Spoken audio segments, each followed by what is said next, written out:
Elhamdülillah 2025 yılı kurban organizasyonu herhangi bir sıkıntı olmadan gerçekleştirmenin mutluluğunu yaşıyoruz. Bu gerçekten de bizi sevindirdi. Biz dediğiniz gibi 4 kıtada yaklaşık 31 ülkede Umut Kervanı, Avrupa Yetimeli, Yetimler Vakfı ve İHO Ebrar ile beraber bir çalışma yürüttük ve bu çalışma sonucunda da 47.700 hisse keserek milyonlarca kişiye ulaştık. Biz özellikle bu organizasyonu yaparken birebir kurban kesimi yapmış olduğumuz ülkelere temsilcilerimizi göndererek orada onların bu işin takibini sağladık ve şeffaf bir şekilde de bu kurban organizasyonunu yürüttük. Elhamdülillah kesmiş olduğumuz 47.700 kurban hissesinin hemen hemen hepsinin görüntüsünü biz hayırseverlerimize ulaştırdık. Bunu video ile kendilerine gönderdik. Bu bizim için çok sevindirici oldu ve insanların da gerçekten de kalplerinde güzel bir bayram sevinci oldu. Yani kendi kurbanın kesildiğini görmesi ve en önemlisi de onun ihtiyaç sahiplerine ulaşmasını görmesi onu daha da çok sevindirdi. Biz kurban kesimini gerçekleştirdikten sonra da bunları özellikle en ücra köşelere kadar götürerek tespit etmiş olduğumuz ihtiyaç sahiplerine ulaştırdık. Bu yıl biz özellikle Gazze'yi yine ön plana çıkardık. Gazze gerçekten de bizim için çok çok önemliydi.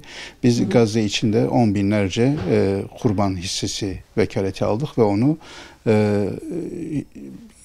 gerçekleştirdik. Gerçekleştirmemizin sonrasında da o kurban etlerini bizler dondurucuya gönderdik ve onlar inşallah fabrikaya sevk edilerek orada konserve haline gelecek. Daha sonra da biz belirlemiş olduğumuz süre 60 ile 80 gün arasında onların Gazze'ye ulaştırılmasıdır ve bu konuda şu an çalışmalar yapılıyor. İnşallah bu konservelerin yapılış şunu da bizler fabrikada birebir takip edeceğiz. Onu da tekrardan kamuoyuna duyuracağız, paylaşacağız.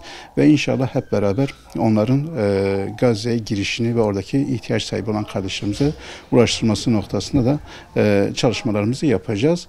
Bu konuda üzerimize düşeni yapmaya çalışıyoruz. Ben özellikle bu kurban organizasyonunda sadece kurbanların kesimi değil, özellikle bayramın yaşanılması adına birçok ülkede yetimler sevindirildi. İhtiyaç sahibi çocuklar sevindirildi. Onlara bayramlık giysiler hediye ettik. Bununla beraber gıda dağıtımları yapıldı ve birçok ülkede de ayrıca yetim aylıkları dağıtıldı. İnşallah bizler Umut Kervanı ve diğer yardım kuruluşlarımız olarak hayırseverlerimize çok çok teşekkür ediyoruz. Onların bize olan güvenini boşa çıkarmadık ve kurban vekaletlerini en güzel bir şekilde yerine getirdik. Biz inşallah bu kurban vekaletlerini her sene daha da fazlalaştırarak devam ettireceğiz ve hayırseverlerimizin de bize güvenlerinden dolayı da kendilerine teşekkür ediyoruz. Kesmiş oldukları kurbanlar 31 ülkede milyonlarca aileye ulaştı ve o milyonlarca ailenin bireyleri bundan istifade ettiler. Ben onların adına da çok çok dualar aldık. O duaları da kendilerine iletiyoruz. Rabbim ecirlerini de kat kat versin inşallah.